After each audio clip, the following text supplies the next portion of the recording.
I tried Dubai chocolate and I loved it. Watch me try to make my own version. To make our Dubai chocolate filling, we'll need Kataifi, pistachio cream, butter, and tahini. Our first step is to toast our Kataifi. Kataifi is shredded phyllo dough and it toasts nicely in a pan. Turn on your pan to medium heat. Add some butter and let that melt. Meanwhile, pull your Kataifi out of the freezer and let it come to room temperature. Toast your Kataifi over medium heat. You'll want small bits to fit inside your chocolate.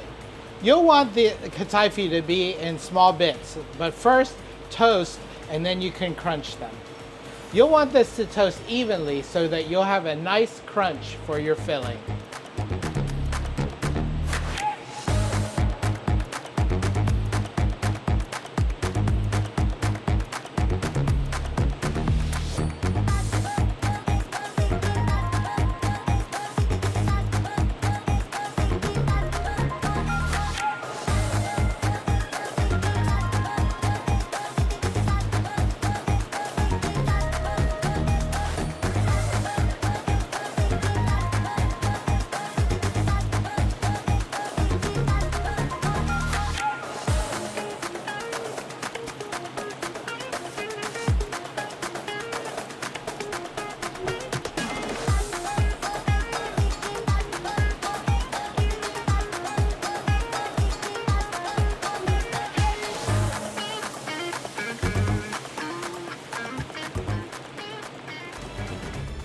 Once your Kataifi is nicely toasted, turn off the heat and set aside to cool. Our next step is to mix our pistachio cream and our tahini with our toasted Kataifi. To our cooled Kataifi, you'll want to add some pistachio cream and some tahini. The tahini will add a nice savory note to your filling.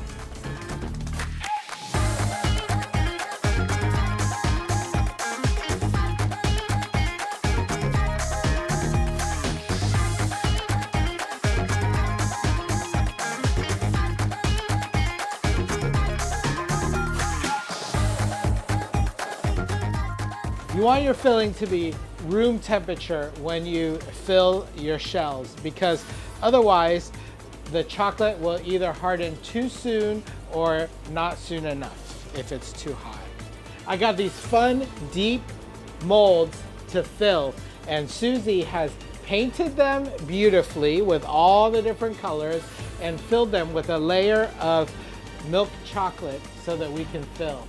All right, so what we want to do now is we're going to put our filling into our chocolates, and you want to fill them so that you can have enough space on the top to cover it with chocolate so that we can have them encased all the way around.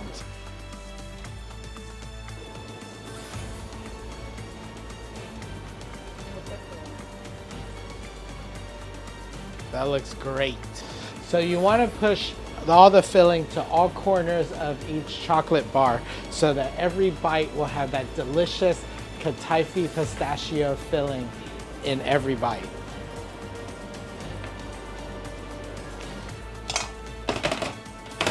And you want to tap it a little bit just so that all the air bubbles come out of the filling. Okay, so then Susie is going to fill our chocolate for the rest of the bar.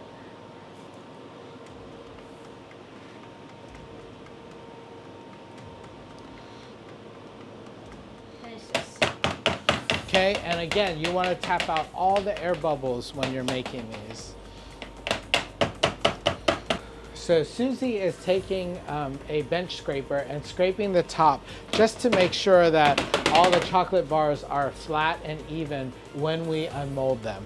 So she has tempered chocolate over in her tempering machine, and that will give you the perfect temperature so that the chocolate will harden when it's set.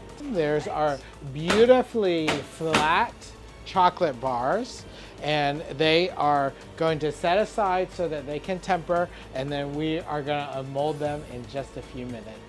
We put the chocolate in the mold in the refrigerator for just about 10-15 minutes, just so that the chocolate will set.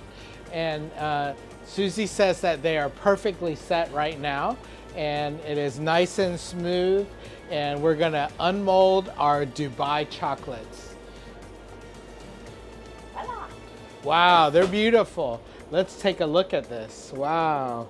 Okay, I'm gonna pick one up and I'm gonna touch it, and it is beautiful, just like the chocolates in, just like the real thing. The real thing was invented by a chocolatier in Dubai called Fix, and they only sell them in Dubai and in Europe. So we have, it can't be any better than what we made here today.